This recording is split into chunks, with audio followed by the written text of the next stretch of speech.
Amáveis ouvintes, sejam muito bem-vindos a mais um episódio do Extramuros Podcast.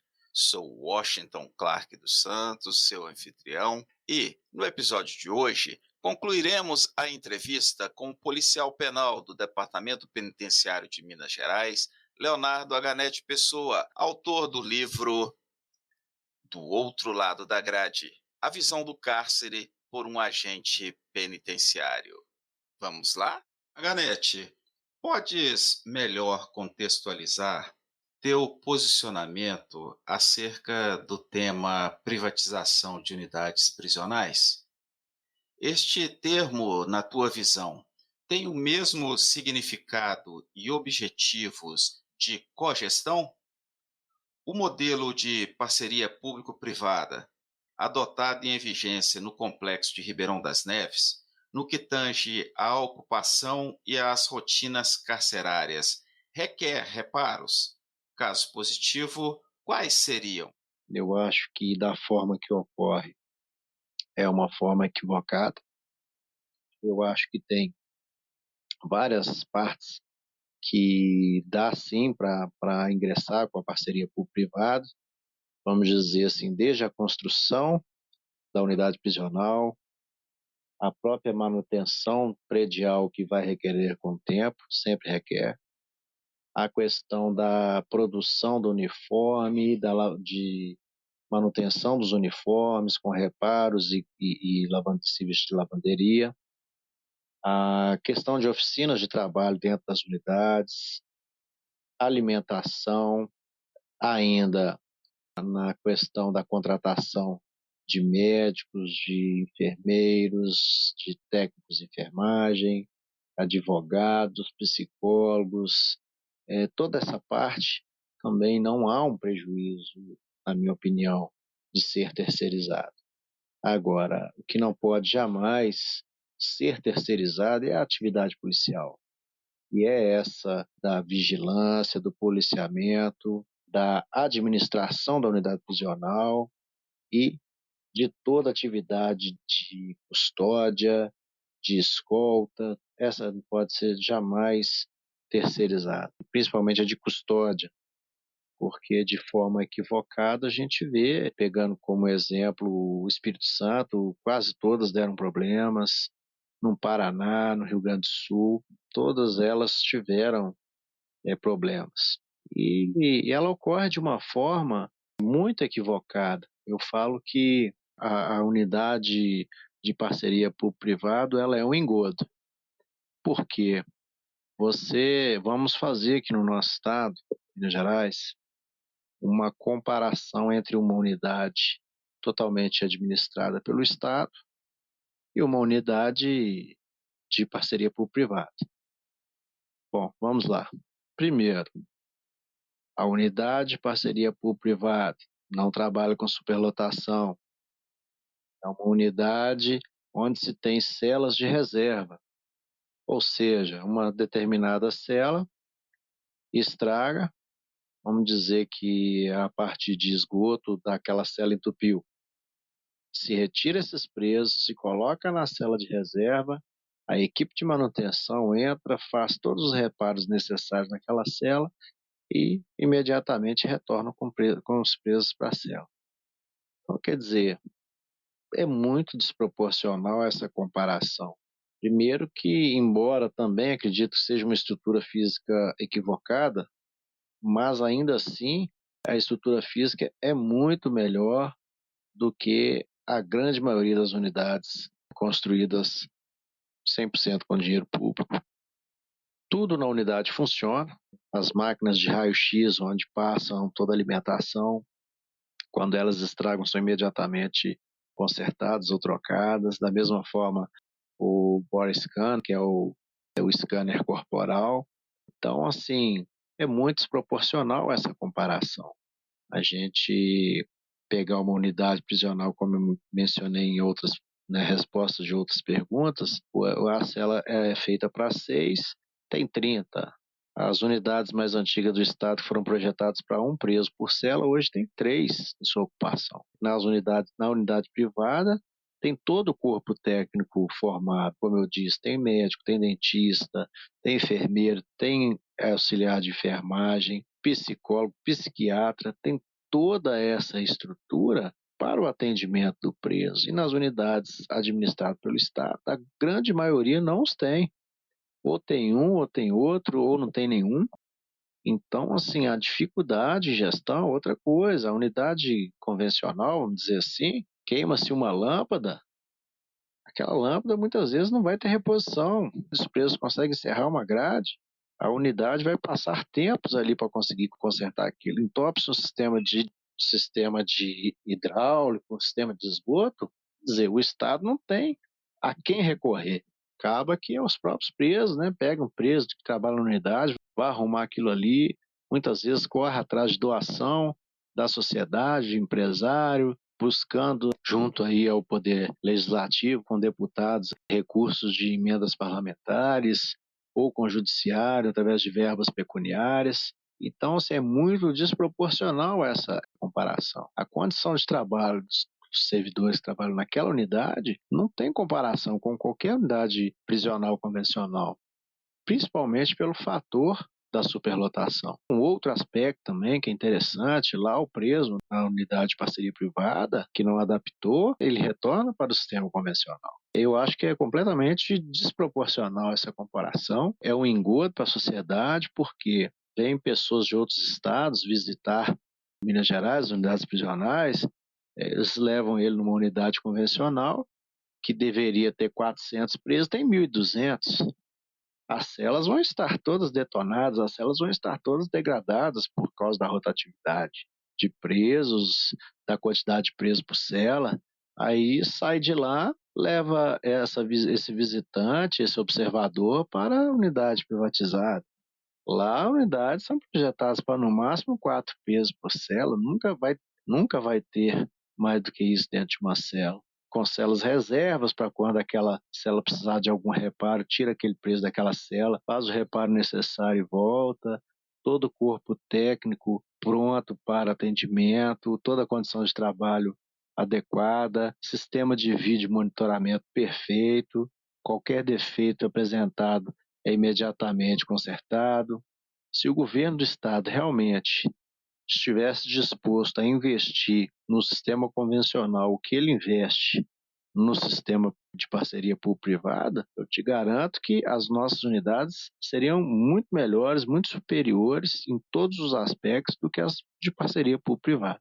Mas, como eu disse, existem aqueles setores que podem ser, aqueles segmentos que podem ter essa parceria, que é a construção, manutenção predial, serviços com pessoal administrativo, com pessoal corpo técnico, com lavanderia, alimentação, oficina de trabalho. Então, assim, é possível essa coexistência, é possível desde que sejam feitas as parcerias aonde realmente é possível ter essa parceria. Como avalias, nos aspectos da participação da sociedade e do impacto na segurança pública, a existência das APACs? Acreditas no modelo de funcionamento ali implantado? É outro aspecto também que eu acredito ser bem polêmico. O Brasil, eu falo que o Brasil é o país de meias ideias. Eu falo que o Brasil ele compra o acessório e esquece o principal. É outra comparação também bem desproporcional. Eu, particularmente, também não acredito no projeto APAC. Eu também acho que se tratar de uma utopia. É mais uma utopia que surgiu em virtude do descaso e do abandono estatal. A realidade é que não há uma incompetência na gestão do sistema prisional convencional. O que há é o descaso, é o abandono. Como eu disse em resposta à pergunta anterior sobre as privatizações, quer dizer, não haveria necessidade de privatizações se o Estado investisse. Se o Estado fizesse planejamentos de médio e longo prazo, o que não há. Da mesma forma, as APACs. As APACs surgiram por quê? Elas surgiram porque não houve investimento no sistema convencional. Com a falta de investimento, com estes casos, surgiram as superlotações, e aí vem se buscando formas alternativas de fazer essa custódia do preço. E o Estado, de certa forma, acha conveniente. Na minha visão, não estão preocupados se é um sistema eficiente ou não, apenas ficam ali livres de algumas cabeças de preso, vamos dizer assim. Eu acho que esse sistema do preso tomando conta do próprio preso é muito lindo, é maravilhoso. No livro, no papel, né? Desculpa até essa minha franqueza, mas um país onde a maioria da população não tem educação, o país do chamado jeitinho brasileiro. O suposto cidadão de bem tem gato na luz, gato na água, gato na internet e na TV a cabo. E esse é o cidadão teoricamente de bem. Agora pega esse cidadão que, além disso tudo, ainda se volta para o crime, é criminoso. Esse cidadão, ele vai tomar conta de outros criminosos. E aí, como é que vai dar isso? Eu acho assim que talvez o sistema PAC poderia ser melhor repensado na questão de realmente para pessoas primárias, mulheres grávidas, para pessoas que não são de fato criminosas, cometeram um crime, mas não são criminosos contumazes, pessoas que às vezes cometeram um homicídio em virtude de uma briga, uma discussão de trânsito, um crime passional em virtude de uma traição. São pessoas que, apesar desse cometimento desse crime, desse desvio de conduta, foi um fato isolado na vida desse cidadão. Tem que se repensar muito isso. Outra coisa, que também eu falo, o preso vai lá para o sistema PAC, o que não dá certo, ele retorna para o sistema prisional convencional. Ou seja, então, assim, se a gente for pegar a quantidade de presos que estão nas APACs e a quantidade de presos que estão no sistema convencional, a gente vê que não é solução. Do meu ponto de vista é o seguinte, a gente realmente não sabe o que acontece na íntegra. Eu tenho um olhar sob muita desconfiança, já conheço algumas unidades, já visitei algumas unidades. São unidades também que não faltam recursos, são unidades que não faltam os atendimentos devidos, não faltam os recursos devidos, são unidades com capacidades bem pequenas de custódia de presos, são gestões mais simples, mais tranquilas de serem feitas, são formas que só existem, só cresceram pela omissão estatal, pela falta de investimento, pelo abandono do sistema convencional, que fez surgir essas formas alternativas que, a meu ver, são equivocadas. Volto a dizer, se houvesse investimento, se houvesse o planejamento, se houvesse a presença do Estado, se houvesse o investimento necessário, creio eu que não teriam surgido essas formas alternativas. Da mesma forma, a questão da tornozeleira eletrônica.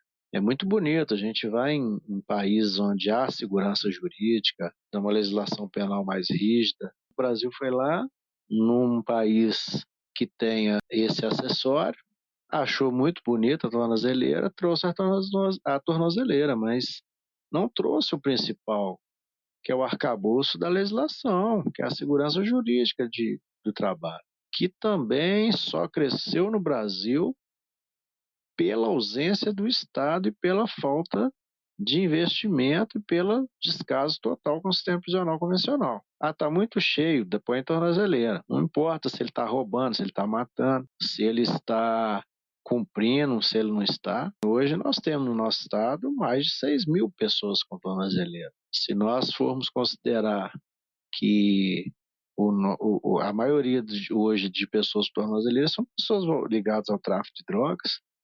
Aonde esse cara trafica? Na favela. Onde ele mora? Na favela. Então é muito comum, cada vez mais comum, o cara tá com a tornozeleira e tá traficando. E não tá infringindo em nenhum descumprimento da sua medida restritiva ali com a tornozeleira, que ele tá dentro da sua área de atuação. Outra coisa, se realmente fosse regredir esses presos, nós não teríamos nem aonde pôr. esses presos estão com tornozeleira. Sim, eu acredito que essas medidas alternativas, elas surgem com o descaso e a falta de investimento no sistema convencional. Acredito que a tornozeleira, para ela realmente funcionar no nosso país, teria que ter uma mudança na nossa legislação, principalmente na nossa legislação penal.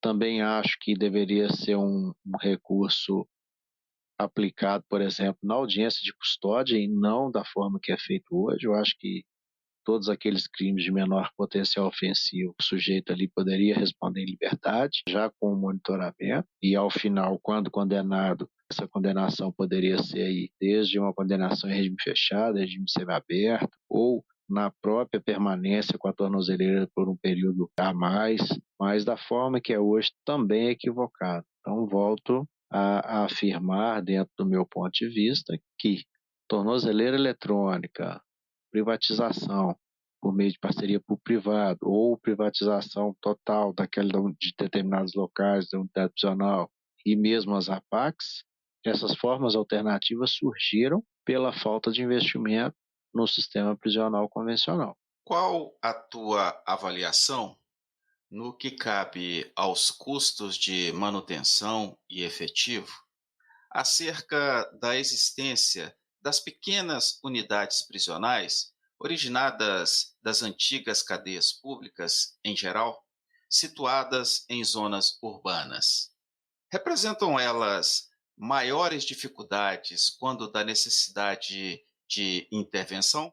Pergunta muito interessante. Nosso Estado, quando em governos anteriores, foi firmado o compromisso que o sistema prisional assumiria 100% da custódia dos presos do Estado, nós retiraríamos da Polícia Civil a custódia de todos os presos. No início foi feito de forma gradativa, nós pegamos apenas as unidades grandes que tinham estrutura. Entretanto, por uma decisão do Tribunal de Justiça do nosso Estado, em 2016, nós tivemos que assumir a custódia de 100% dos presos. E o Estado não se preparou para isso, como eu venho dizendo aí desde o início das perguntas, não houve planejamento. Enfim, em 2016 ainda faltavam ser assumidas 89 unidades prisionais no Estado. E dentro dessas 89 unidades, que eram em sua totalidade delegacias, que na maioria das vezes eram casas que foram adaptadas para delegacia, e foi criada ali uma carceragem adaptada, ou cadeias públicas nas mesmas condições precárias. Então, dessas 89 unidades prisionais que abrigavam, na época, em 2016, ainda 4.500, em torno de 4.500 presos, nós assumimos 53 dessas unidades. Assumimos apenas 53, porém absorvemos nessas 53 população carcerária que estava nas 89. Então, isso foi um grande equívoco do Estado. Nós assumimos unidades prisionais com capacidade para 30 presos, e unidades sem estrutura física, sem a menor condição, sem condição de ampliação. E o pior, assumimos essas 53 unidades sem abertura de concurso público. E aí o que aconteceu? O nosso efetivo, que já era ruim, ele ainda foi dividido em 53 unidades prisionais. E até hoje geraram um impacto muito negativo no sistema prisional. Eu, enquanto diretor de segurança interna, uma das diretorias da superintendência, eu fiz uma nota técnica, até foi muito polêmica, foi muito crítica em 2017, já fazendo a previsão do fim da contratação. Nós tínhamos aí 80% do nosso efetivo era de contratos. Eu fiz essa previsão de que em 2020, 2021 nós estaríamos sofrendo com um grande déficit e sugeri que essas unidades pequenas fossem desativadas, absorvendo os presos nas maiores.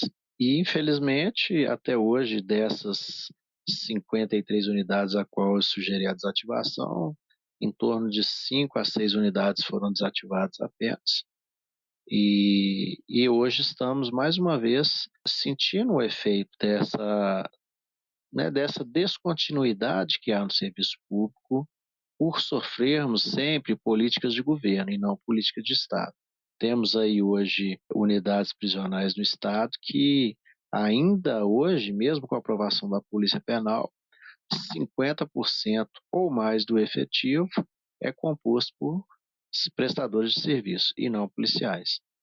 E com o encerramento do contrato previsto para o mês de janeiro e o concurso público em andamento, que não vai suprir todas essas vagas, quer dizer, nós estamos aí à beira de um colapso. E, infelizmente, é uma tragédia anunciada desde 2017, quando nós fizemos essa previsão aí.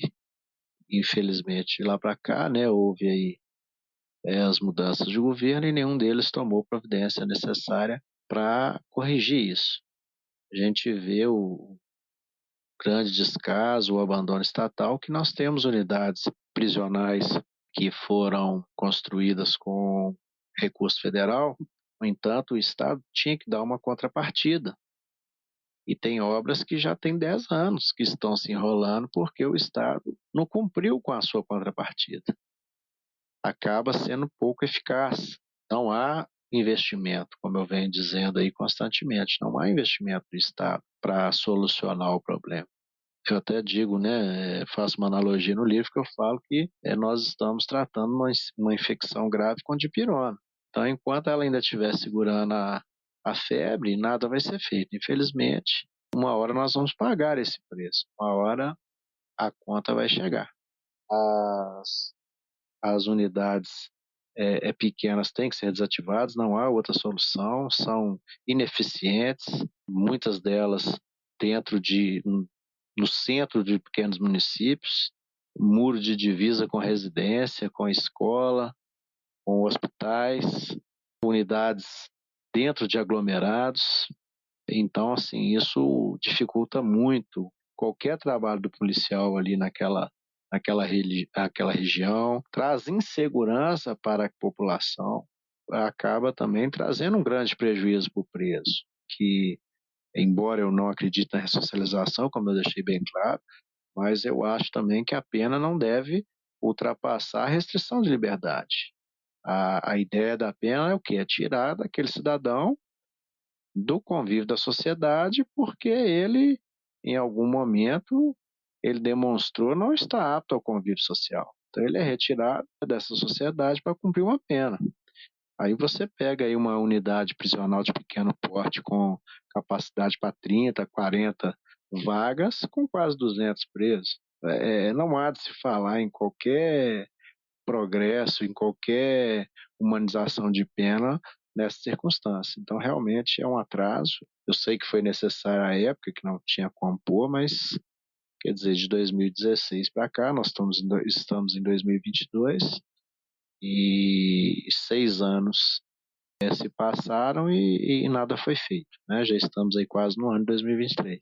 Concordas com as afirmações de que grande percentual da redução de índices de criminalidade extramuros se deve ao controle das unidades prisionais?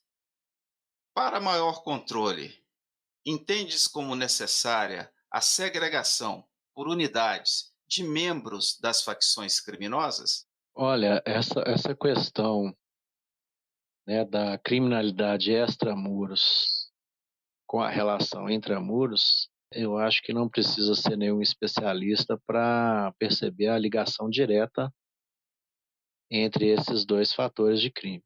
Infelizmente, a gente sabe que o criminoso dentro da unidade prisional, na maioria das vezes, ele não está incomunicável, né? Ele não perde totalmente o convívio com o lado de fora. Essas falhas, no intuito de tirar realmente essa pessoa do convívio social, pelo fato do cometimento de um crime, muitas vezes não é eficiente, mais uma vez, pelo abandono do Estado, pela falta de investimento e pelo descaso. Vamos pegar aqui um cara que é traficante, que tem aí um poder aquisitivo grande. Aí ele vai para uma unidade prisional, a unidade prisional que deveria ter 400 tem 1.200. Essa mesma unidade prisional que deveria ter no mínimo 300 policiais tem 120, localizada em área urbana, muitas vezes, próximo a aglomerados. O Estado não vai conseguir cumprir seu papel de forma adequada. Esse preso vai acabar tendo acesso aí a um celular. Eu sei que o cidadão se pergunta, e como esse celular entrou? Não vou dizer que não há desvio de conduta de policiais, isso é fato, mas é o mínimo. São casos muito esporádicos. Eles fazem arremessos, né, de objetos, manualmente falando, costuram celulares, drogas, serra, até armas dentro de bola, joga dentro da unidade prisional. Já houve casos de ratos, eles matam ratos, tiram todas as suas vísceras, coloca ali dentro daquele rato droga, celular, serra, o que for, e arremessa esse rato. O rato, pombo, sapo, para dentro da unidade prisional. Quer dizer, às vezes, muitas vezes o policial, né, antes de descobrir essa modalidade, quantas vezes ele chegava no pátio de sol antes para dar uma revista antes de liberar os presos para o sol, via ali um, dois ratos mortos ali, ele pegava o preso, né, geralmente um preso que fica solto para fazer a faxina do local, mandava o preso ir lá e recolher aqueles ratos. Só que o preso já sabia, então o preso sabia, recolhia o rato, fazia ali a retirada desses ilícitos ali dentro e repassava para quem tinha que repassar, né? E agora a gente tem visto a evolução por meio de drone. Hoje nós temos uma quantidade gigantesca de entrada de objetos ilícitos nas cidades prisionais por meio de drone. E aí, à medida que a gente vai se antecipando, vai aprendendo com eles a combater eles mesmos, a gente criou, por exemplo, no nosso estado, um grupamento denominado GEPAER, que é um grupamento que trabalha com drone para inibir, faz patrulha nas unidades, identifica, neutraliza os drones. Mas somos 184 unidades, então nós não conseguimos atuar de forma eficiente, dado o déficit de policiais. E ainda voltado a isso, eles também vão se aperfeiçoando. Hoje é comum, às vezes, muitas vezes, eles fazem um caminhão drone para fazer alguns sobrevoos na unidade para chamar a atenção dos policiais, enquanto os policiais tentam ali fazer a captura daquele drone ou o abatimento daquele drone, um segundo drone faz a entrega do ilícito onde ele quer. E como que é feito isso? Isso é feito com linha de anzol, que à noite ela fica invisível. E às vezes o drone está a 30 metros de altura, o policial não consegue ver ou ouvir, principalmente à noite. Drones de porte maior, com câmera de infravermelho, ou seja, com visão noturna. E outra coisa, aquela pessoa opera aquele drone a 1 quilômetro de distância, dependendo da capacidade do drone. Então, mesmo que a gente tivesse um efetivo policial para sair da unidade e fazer uma varredura no perímetro da unidade, a gente não ia conseguir achar esse indivíduo fazendo essa entrega desse ilícito. É evidente que as facções elas têm que ser isoladas e concentradas em um único local. De forma muito equivocada, Minas Gerais, quando começou o surgimento das primeiras facções, ninguém tinha uma receita ainda, ninguém tinha um planejamento, não tinha sido feito nenhum estudo de como combater. Então, de forma equivocada, se espalhavam esses presos faccionados, no intuito, na época, pensando assim que ao separá-los ia enfraquecê-los. Só que com isso, o que houve? Qual foi o efeito? Houve um crescimento, porque ao espalhá-los, eles tiveram acesso a muito mais pessoas que eles fizeram ali a captação para o crime organizado, fizeram batismos, trouxeram simpatizantes e novos membros para as suas facções.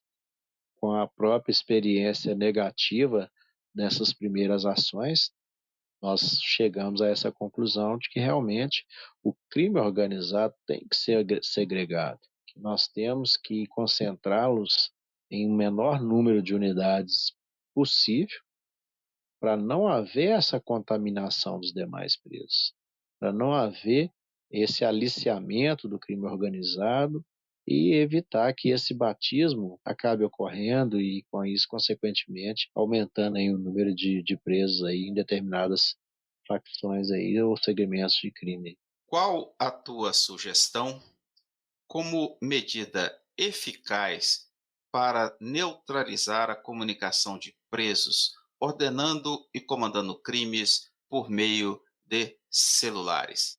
Bom, essa primeira parte, com a segregação dos presos faccionados ou presos não pertencentes à facção, mas de quadrilhas com uma organização aí considerada, nós temos que adaptar unidades em sua estrutura física para receber esse público e fazermos ações de forma a dificultar essa comunicação com o mundo exterior.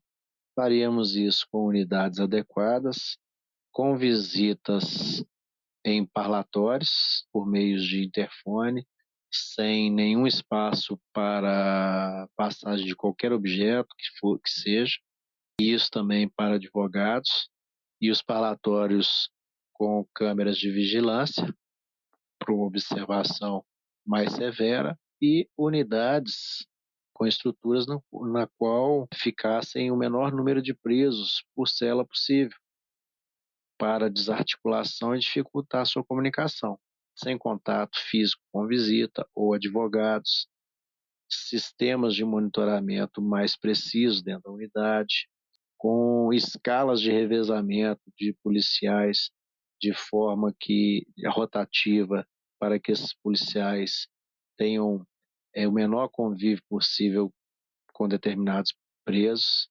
Se ele tivesse qualquer tendência a um desvio de conduta, se ele firmasse qualquer compromisso com qualquer preso ali, no sentido de tentar entrar com algum ilícito, ele não conseguiria, ele não teria esse. E, claro, com tudo monitorado, se por um acaso ele saísse de um setor para ir tentar entrar nesse setor, ele seria observado, seria impedido de fazer esse acesso, a menos que convocado para comparecer no local. Então, assim, existem mecanismos, né? Eu acho que fala-se muito em bloqueador de sinal de celular. Eu até hoje eu não vi nenhum realmente eficiente, até porque começou-se com a tecnologia 3G, 4G, nós já estamos na 5G. Os equipamentos têm que ser atualizados constantemente e a gente sabe que o Estado não caminha nesse mesmo ritmo. E outro aspecto também, mesmo que se construa unidade prisional em uma área não urbanizada, com pouco tempo, ao entorno dessa unidade, ela passa a ser urbanizada por familiares de presos, né, que compram imóveis no local, lotes, e constroem, comerciantes que começam a fazer hospedarias para presos que ficam lá, que vêm de outros lugares para pernoitar, para poder visitar seus parentes, locais de estacionamento, locais de aluguel de roupa, até isso tem, guarda-volume, vai surgindo. Se você também arrumar um bloqueador eficiente, o que vai acontecer? Esse bloqueador, ele vai bloquear o sinal daquela região. E com esses smartphones cada vez mais tecnológicos, a gente sabe que se aquela primeira antena ali mais próxima estiver bloqueada, ele vai conseguir pegar um sinal de uma antena mais longe, o que vai tornar eficiente mesmo, além de um treinamento, uma capacitação melhor do policial, um regimento disciplinar próprio, uma legislação adequada e mecanismos como esses que eu citei, né, agora há pouco, de unidades especializadas para esse público que precisa realmente de uma atenção especial.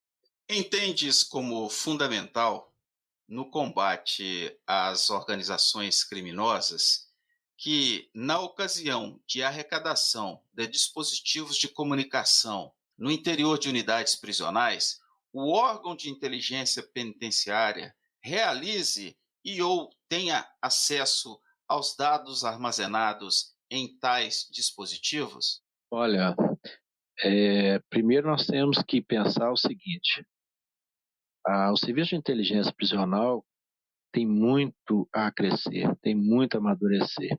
Nós ainda estamos engatinhando no que se diz respeito à inteligência prisional. Falta de treinamento, falta de doutrina, falta de legislação. Temos aí vários aspectos negativos nesse contexto. É de fundamental importância que a inteligência prisional tenha os equipamentos certos para desbloqueio de celulares, para ter acesso a esses conteúdos.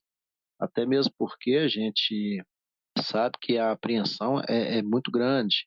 Hoje, a média de apreensão de celulares nas unidades prisionais é de 40, 50, 60 por mês, dependendo da unidade. E a Polícia Civil, ela recebe aquele material e ela nem olha, ela não tem efetivo para isso, ela não tem capacidade nem de armazenamento desses aparelhos celulares. Então, eu acho que, mais uma vez, a Polícia Penal, a hora que ela realmente estiver estruturada, ela vai ter condição de atuar nisso e realmente fazer um serviço de inteligência prisional.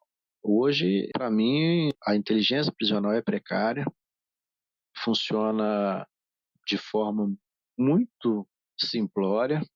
Nós não atuamos com no máximo 20% da capacidade que nós teríamos se tivesse investimentos, tivéssemos mais liberdade de atuação, mas infelizmente isso está ligado diretamente à legislação, à regulamentação. Sim, de fato, respondendo de forma mais objetiva a pergunta, é de extrema importância que a inteligência tenha acesso a esse conteúdo, mas o mais importante mesmo é de ter condição de atuar após ter esse conteúdo em suas mãos. Considerando aspectos de segurança do efetivo e do preso, bem como na economia de combustível pelo menor número de deslocamentos às unidades hospitalares, entendes como viável a implantação de projetos de telemedicina em unidades prisionais? Olha, eu acho que alguns atendimentos, né, a gente pôde perceber aí com a pandemia que a gente pode e deve sim usar a tecnologia a nosso favor. Na pandemia nós tivemos essa experiência sensacional, que foram as videoaudiências, que a meu ver funcionou muito bem, trouxe uma economia muito grande para o Estado. Acompanhado disso veio também as visitas virtuais, que também teve um aspecto muito positivo. Muitas unidades prisionais, o preso prefere a visita virtual. A economia para o Estado é muito grande, a segurança para o preso e para os policiais também é grande. Em relação à área de saúde, por exemplo, aquilo que for possível fazer um atendimento virtual, eu não vejo prejuízo para que seja feito. Hoje em dia, comuns planos de saúde já estão adotando essa modalidade. Muitas vezes a pessoa ela passa por uma consulta virtual. Claro que aquilo que for possível fazer de forma virtual, uma consulta com o clínico geral ou alguma coisa nesse sentido. Hoje também a psicologia já autorizou que sejam feitos atendimentos virtuais. Quer dizer, tudo aquilo que for possível agregar tecnologia, com certeza há uma redução de gasto do Estado, de combustível, deslocamento, de risco para o preso, para a sociedade, para o policial, sem contar que às vezes vai levar um preso no hospital, sai ali uma equipe com 4 policiais para levar um preso, e às vezes fica o dia inteiro com esse preso aguardando para ele passar por uma consulta médica, uma consulta de 5 minutos, 10 minutos, às vezes a unidade ficou sem uma equipe de policial durante o dia inteiro.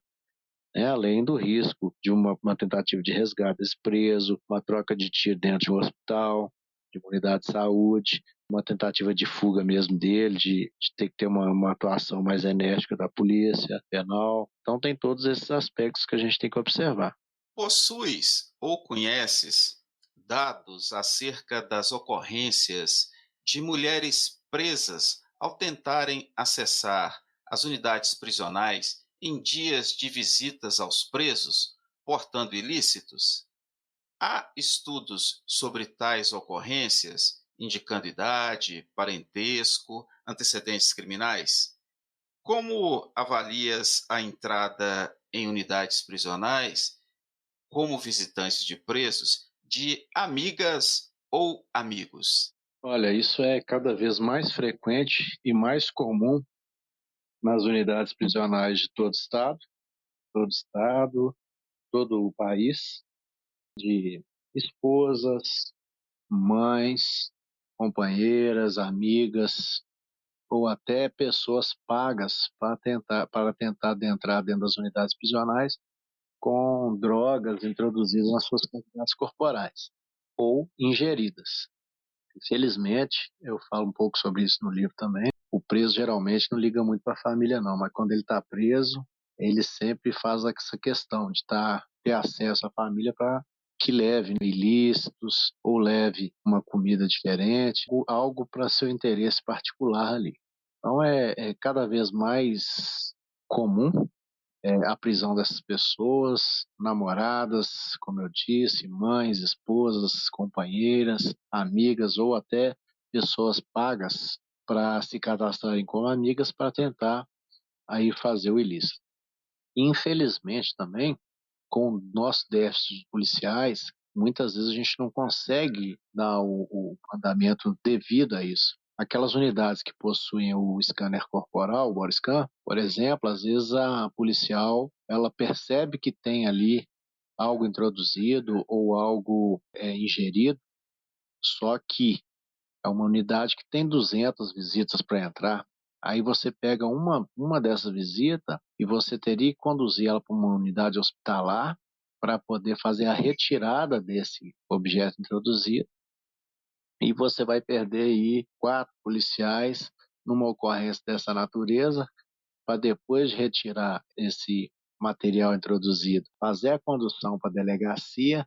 Então, quer dizer, você vai ficar entre 12 e 15 horas envolvido nessa ocorrência e com certeza vai inviabilizar a entrada das demais visitas, o que vai ocasionar uma insatisfação na massa carcerária, podendo gerar até uma rebelião no Estado.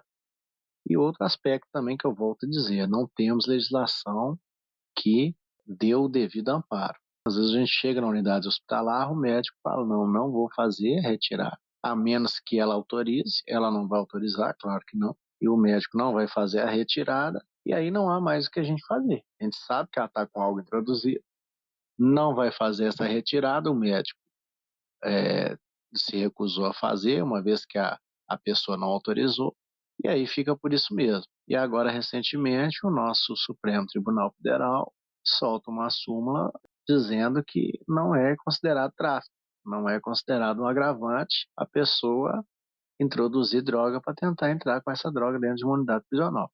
Sim, está cada vez mais difícil de fazer esse combate, de ter um amparo legal, de ter um arcabouço legal aí para podermos combater efetivamente essa prática criminosa aí do tráfico de drogas dentro das unidades prisionais. Aganete, caminhando para o encerramento de nossa conversa, repriso aqui o meu agradecimento pela tua colaboração e deixo este espaço para suas considerações finais, inclusive indicando como acessar e adquirir o livro de tua lavra.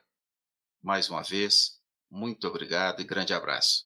Olha, eu sou um apaixonado pelo sistema prisional, policial penal 28 anos, faltando aí 2 anos para eu cumprir o tempo para a minha aposentadoria, cumprir meus 30 anos. Acho graça às vezes, né, que quando eu ingressei, eu falei comigo mesmo, vou ficar aqui até eu passar em outro concurso e poder sair. Só que o sistema prisional é uma cachaça também. Apesar de todas as dificuldades, todas as agruras, né? E todo o descaso do estatal, mas é uma cachaça e tô saindo até hoje, né? Agora com 30 anos de serviço. Volto a defender que nós temos sim condição de criar um sistema penal eficiente, humanizado e fazer cumprir a legislação penal, fazer cumprir a lei de execução penal de forma eficiente, de forma plena.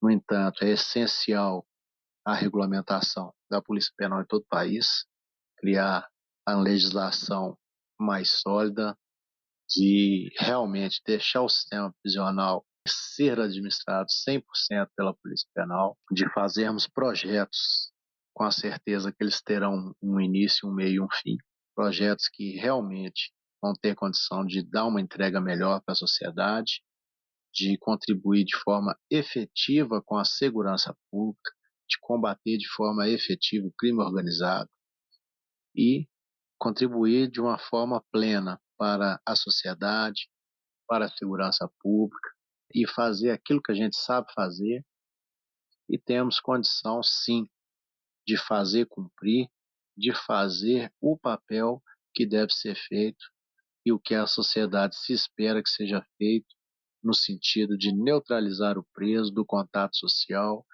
no cometimento de crimes extramuros ou na questão de continuar comandando facções criminosas e o cometimento de crimes externos. Foi um grande prazer de poder falar um pouquinho sobre isso, de participar com o senhor aí nesse podcast. E foi um prazer ter trabalhado com o senhor. Me coloco à disposição para o que precisar aí. E será um prazer aí, sempre que possível, trocar uma ideia sobre sistema prisional, sobre polícia penal, sobre segurança pública. Um grande abraço, até mais. Honoráveis ouvintes, este foi mais um episódio do Extramuros Podcast. Sou Washington Clark dos Santos, seu anfitrião.